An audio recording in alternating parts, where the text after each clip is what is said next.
So by clicking on this video, I'm sure some of y'all are thinking, why is this dude reviewing The Crow remake, reboot, retelling, reimagining, whatever you want to call it? Because the reviews are terrible and people are saying it's crap, and I'm here to tell you, I kind of liked it a lot. So we're going to talk about The Crow. So for those who don't know, The Crow, starring Bill Skarsgård, is a reimagining of the classic Crow comic book and Crow movie. A lot of people don't realize it's based off a comic book. So, and it follows Eric and Shelley, two star-crossed lovers, and one day they both get murdered because Shelley has some history, and Eric makes a deal, and he comes back to life to take care of those who wronged him and Shelley in very violent ways. And it goes from there. I like this a lot for the most part. And first off, it's very much a love story first. Like, you see how the romance began, where it goes.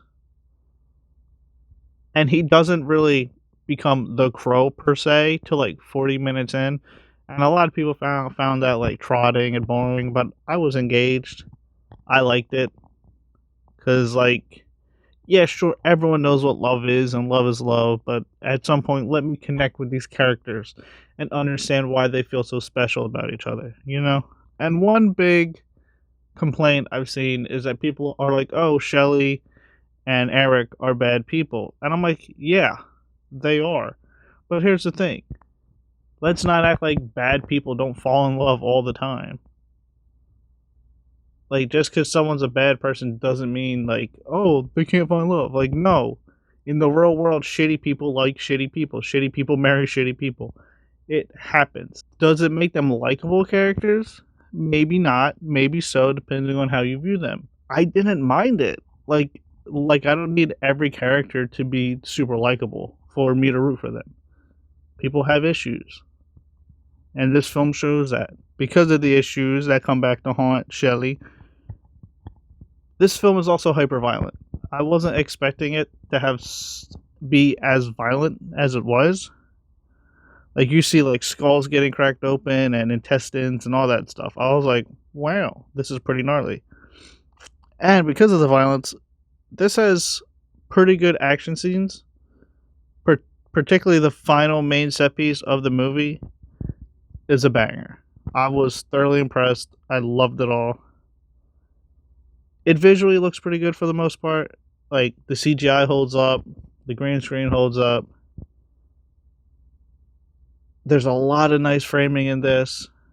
But one thing I wasn't very fond of is the soundtrack. The soundtrack works. Sometimes.